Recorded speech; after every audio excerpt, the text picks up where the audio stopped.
Learn how to work with it and apply it. Absolutely. Absolutely. And what this is all about is helping us ground our actions, right? And how do we develop as chiropractors? What is our intent when we adjust? For me, understanding the principles, understanding chiropractic philosophy has allowed me to embrace a bigness that goes so far beyond the relief of a symptom. That, as you said, when you have the bigness of the idea, when you realize this is a self-healing, self-organizing system that has intelligence that is animating it and guiding it and directing the adaptation, that when we understand that and we realize we can facilitate through our behavior, we can facilitate a clearing of interference, that now that body has the chance to adapt more optimally. It has the chance for a more full expression. And that allows you to adjust that person who might have a migraine that day. And certainly, part of our intent is for that person to function better, right? And part of function is feeling. So we're certainly expecting that as they get adjusted and that those physical experiences will diminish of difficulty and lack of function, of pain. Because we're recognizing that oftentimes those symptoms are downstream of interference. And when we look out at the bigness of what could happen when they have full expression of life, that makes the adjustment much more exciting and brings much more potential to that adjustment. That you could facilitate something far beyond the relief of a symptom.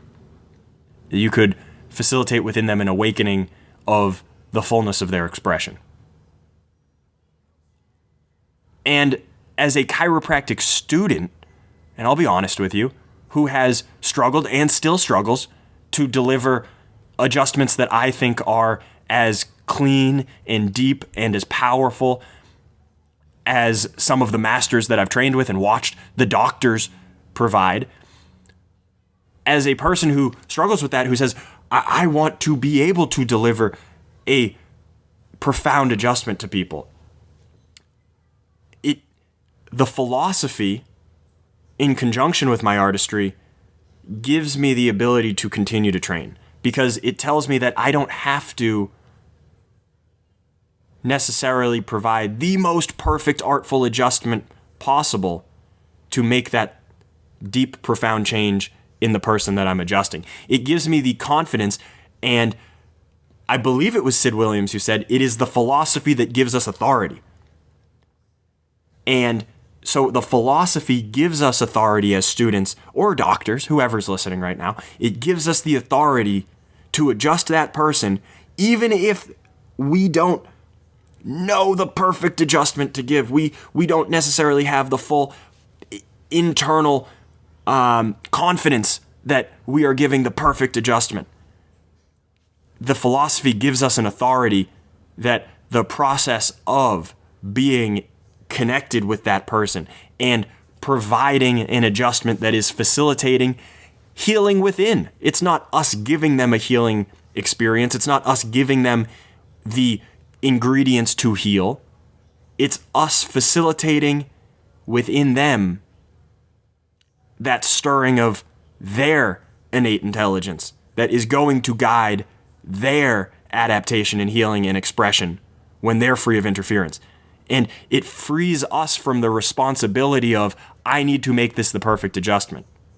Yes, we're always striving towards more beautiful artistry. Of course, that should be the goal. And one day we'll be able to provide an even better adjustment than we can today.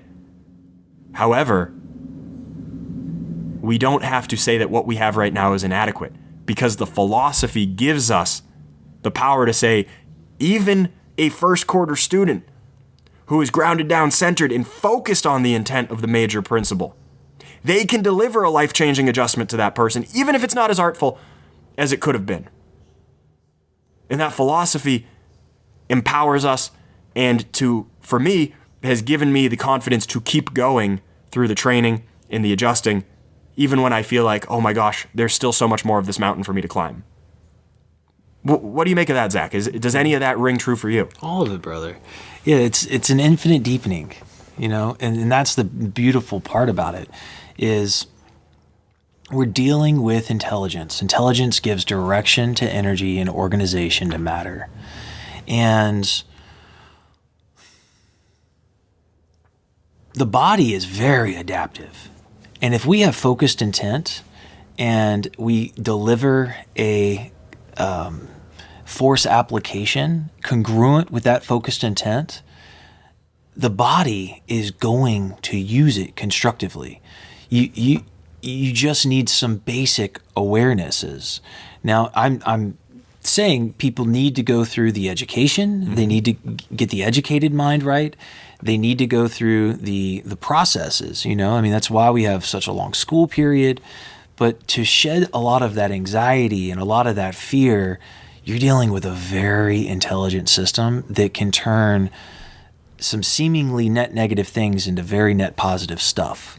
And when you're coming at it with very, very focused intent and you're congruent with your action, the body's going to use that.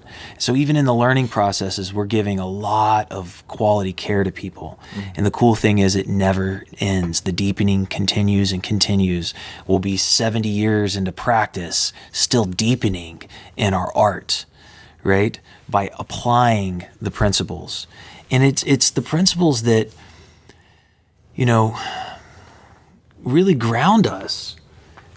So that we know that we're not fixing something. It's not event-oriented. When you're dealing with machinery that doesn't have an innate intelligence, you fix it. It's an event.